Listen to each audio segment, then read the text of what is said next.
ഇപ്പോൾ സമയം ക്ലോക്കിൽ കൃത്യം 6:10 കഴിഞ്ഞിരിക്കുകയാണ് ഗൈസ്. രാവിലെ തന്നെ ഞാൻ ബാഗൊക്കെ തൂക്കി പോവുകയാണ്. ഇവിടെ വന്നിട്ട് തന്നെ ആദ്യമായിട്ടാണ് ഇത്രയും നേരത്തെ എണീക്കുന്നത്. അങ്ങനെ ഒറ്റയ്ക്ക് ബസ് കയറി. ഇതെൻ്റെ ഫസ്റ്റ് സോളോ ട്രിപ്പാണ്. ഒറ്റയ്ക്ക് ബസ് കയറി നമ്മൾ തൃശ്ശൂർ പോവാണ്. അപ്പം ബാക്ക്ഗ്രൗണ്ട് കണ്ടപ്പോൾ ഏകദേശം നിങ്ങൾക്ക് മനസ്സിലായിട്ടുണ്ടാവും കല്യാണമാണെന്ന്. വേറെ ആരുടെ അല്ല, എൻ്റെ ഫേവറേറ്റ് ആയിട്ടുള്ള അയർ ചേച്ചിൻ്റെ കല്യാണമാണ്. ഞാൻ ഫ്രണ്ടിൽ എൻ്റെ ഫുൾ വ്യൂ കാണിക്കാം കേട്ടോ. അപ്പോൾ ഇങ്ങനെയാണ് നമ്മുടെ കല്യാണ പെണ്ണിൻ്റെ വീടിരിക്കുന്നത്. കണ്ടോ, ഇവിടെ പവിയുണ്ട്, ശ്രാവണയുണ്ട്, റിനു ഉണ്ട്, നിഹയുണ്ട്. അവരെല്ലാവരും ഇങ്ങനെ ഒരുങ്ങി കഴിഞ്ഞ് ഫോട്ടോ ഒക്കെ എടുക്കാനുള്ള അതിൽ അവിടെ ഡിസ്കഷനിലൊക്കെ ആണ്. ഞാൻ വരുമ്പോൾ അവർ ഓടുന്ന കാണാട്ടോ നിങ്ങൾക്ക്.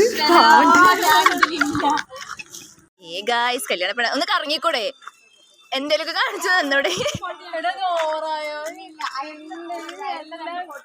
ഗായ്സ്, കല്യാണ പെണ്ണ് ചേച്ചി എന്താ ഈ അവസരത്തിൽ പറയാനുള്ളത്?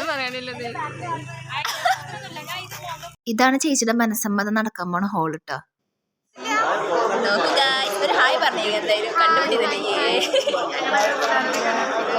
കണ്ടുപിടി ഗായ്സ്.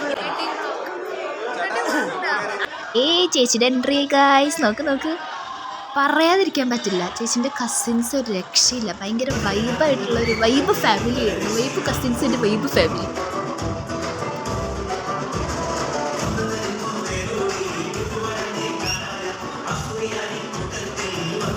നമ്മുടെ വണ്ണൻഡർലി Shemmi sir, Arjun sir, Thushara ma'am എല്ലാവരെയും നമുക്ക് കിട്ടിയിട്ടുണ്ട് ഗൈസ്. അങ്ങനെ പെണ്ണിൻ്റെ പരിപാടി തുടങ്ങാനായി, മാറങ്കളിയായി, പിന്നെ കളപ്പഞ്ചാർത്തായി, ചേട്ടൻ്റെ എൻട്രി ആയി. ചേട്ടൻ്റെ എൻട്രി ഒക്കെ കണ്ടു, ഒരു രക്ഷയില്ലായിരുന്നു. എല്ലാം അടിപൊളിയായിരുന്നു. നമ്മളൊക്കെ ഇങ്ങനെ കണ്ടങ്ങോട്ട് ഇരിക്കുമായിരുന്നു. അങ്ങനെ കുറച്ച് പരിപാടികളൊക്കെ അവസാനിപ്പിച്ചേക്കും നമ്മളെല്ലാവരും കൂടി ഫുഡ് കഴിക്കാനായി പോയി. അങ്ങനെ ഞങ്ങൾ ഫുഡൊക്കെ കഴിച്ച് അവിടെ സെറ്റായിട്ടിരുന്നു. അങ്ങനെ ഞങ്ങൾ ചേട്ടൻ്റെ അടുത്ത് ഫോട്ടോ എടുക്കാൻ പോയി. ചേട്ടനെ കൊണ്ട് ഞാൻ ഹായ് പറയിപ്പിച്ചു സുഹൃത്തുക്കളെ. അങ്ങനെ ഞങ്ങൾ പരിപാടിയൊക്കെ കഴിഞ്ഞ് ഞങ്ങൾ 5 പേരും കൂടി ഒരു സൈഡിൽ ഇങ്ങനെ കഥയൊക്കെ അടിച്ച് ചുമ്മാ അങ്ങ് വെറുതെ ഇരുന്നു. അപ്പോൾ ഇന്നത്തെ കാര്യങ്ങൾ ഇത്രയേ ഉള്ളൂ. അപ്പോൾ നാളെ കാണാം കേട്ടോ. ഓ ഗൈസ്, ഇത് മനസ്സമ്മതത്തിൻ്റെ വിഷ്വൽസാണ് നിങ്ങൾ കാണുന്നത്. കുറച്ച് ചേച്ചിനെ പ്രപ്പോസ് ചെയ്യുന്നതൊക്കെ നിങ്ങൾക്ക് കാണാം. അന്ന് എൻ്റെ ഫോണ് ചത്ത് കിടക്കാൻ പോകുന്ന പരുവത്തിലായതുകൊണ്ട് എനിക്ക് അധികം ഒന്നും ചെയ്യാൻ പറ്റിയില്ല.